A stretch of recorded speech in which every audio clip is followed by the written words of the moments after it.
ఎందుకంటే అభివృద్ధి అనేది ఇప్పుడు కూడా కొనసాగవలసిన ప్రక్రియ. ఏ ప్రభుత్వాలున్నా పార్టీలు మారుతాయి కానీ ప్రభుత్వం అనేది ఎప్పుడు కూడా ప్రతి నిమిషం కొనసాగవలసిందే. దాంట్లో కొంచెం విఘ్నత ప్రదర్శించి కేసీఆర్ గారి మీద కోపంతోని అన్ని రద్దు చేస్తా, కేసీఆర్ ఆనవాళ్ళు లేకుండా చేస్తున్నా అని చెప్పి ఏదైతే చెప్తున్నాడో ఆ పద్ధతిలో దీన్ని కూడా ఆనవాళ్ళు లేకుండా చేస్తారేమని చెప్పి నేను కొంచెం ఆందోళన చెందిన. కానీ అట్లా కాకుండా కొంచెం విఘ్నత ప్రదర్శించి వచ్చి కేసీఆర్ గారు ఇచ్చిన యాదాద్రి పవర్ ప్లాంట్ కావచ్చు, ఇక్కడ మెడికల్ కళాశాల కావచ్చు, నల్గొండలో ప్రారంభం చేసినందుకు వారికి ధన్యవాదాలు.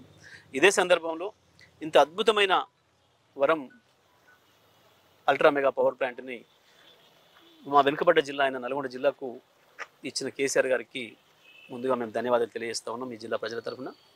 ఇదే సందర్భంలో నల్గొండ జిల్లా ప్రజలందరూ కూడా నేను శుభాకాంక్షలు తెలియజేస్తూ ఉన్నా.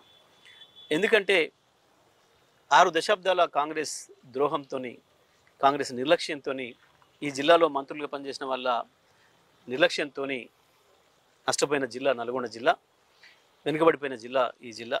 ఈ జిల్లాలో ఏదో ఒకటి అభివృద్ధి ప్రాజెక్ట్ కావాలి అని చెప్పి జిల్లా మంత్రిగా జిల్లా ప్రజల తరఫున నేను చేసిన విజ్ఞప్తి మేరకు కేసీఆర్ గారు ఆనాడు ఆ ప్రాజెక్ట్ని ఇవ్వటం, భారతదేశంలోనే మొట్టమొదటిదైన 4000 మెగావాట్ల అల్ట్రా మెగా పవర్ ప్లాంట్ను మాకు ఇవ్వటం, అది వాళ్ళ జిల్లా ప్రజలకి ఫలితాలను ఇచ్చే స్థితికి రావడం అనేది చాలా సంతోషం. తప్పకుండా